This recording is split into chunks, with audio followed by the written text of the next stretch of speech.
The road to happiness is not always so happy. In fact, I think that's what makes it possible to be abundantly happy, is you realize, wow, it takes a lot of work. No matter what area of life we're talking about, it takes a lot of work. It takes a lot of self-work, introspection, self-honesty. It takes a lot of examination of facts, really having enough emotional quotient, enough maturity to pause long enough to recognize maybe some of those things I thought were facts were really just my interpretation because they fit my narrative at the time. Maybe it's not so true. Maybe I wanted a story to be told. And then we really dive into our God quotient, our belief system. That's when we begin to explore how off we really are. When 2/3 of the American public self-discloses that they are not happy, they're not miserable, they're not suicidal, they're not, they don't have a horrible life, but they're just not happy. Not sad, just not happy. That's where this book came in. I wrote the happiness formula because I was the same way. I sat on my living room floor the summer of 2005 with advanced degrees, titles. I'm in my home. It was my third or fourth that I had purchased along the lines. Nice cars in the garage, refrigerator full, world travel under my belt.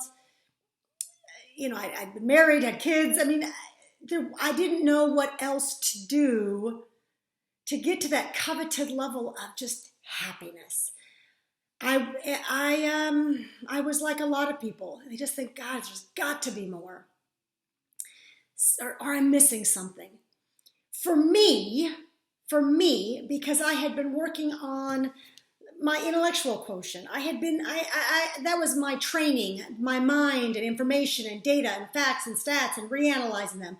I had actively been working on my emotional quotient, how to have a proper response to the world rather than a reaction, how to not be emotion driven, no matter how logical and rational I said I wanted to be. So many of the decisions I made were emotionally based. I just found data and facts to rationalize and justify what I was emotionally deciding to do anyway. So I worked on those and I got quite good.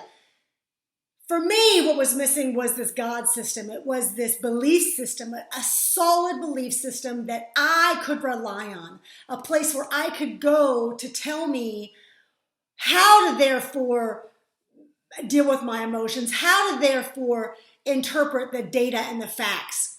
Because all of that, all of the data and the facts, all of the emotions still have to be funneled through the underlying belief system because they still have to be interpreted. They still have to be, I need to make decisions about them. And how do I make those decisions? So for me, it was, I needed to get clear on my decision-making process and where that would come from. And for me, it was by choosing a God that I could name, a God system I could follow, groups of people, sacred texts. For me, that's what made the difference. And for the majority, 93, 96% of the world, that will make the difference, research proves. So as we come to the end of a pretty wildly crazy year for most of us, and I say most of us meaning in the United States and the world, but I study most of the US peoples largely, I pray that you have had enough time to reflect. I pray that you had some time to consider. Maybe it's not about you going and getting more degrees, more information. Maybe it is. Maybe there's an area of your life you just don't know enough. You really don't. Maybe it's the fact that you probably have all the data you need. It's just there's some emotional barrier. There's something about the narrative that you have told yourself that keeps you from seeing those data and facts the way that a truly objective person would. Maybe put on a new pair of glasses concept, right? That's what you need to examine. And maybe it's the fact that maybe you're willing to do all that, but there's that element missing, which is where are your morals, ethics, values truly grounded? How do you truly determine those? And maybe it's your God quotient that's off.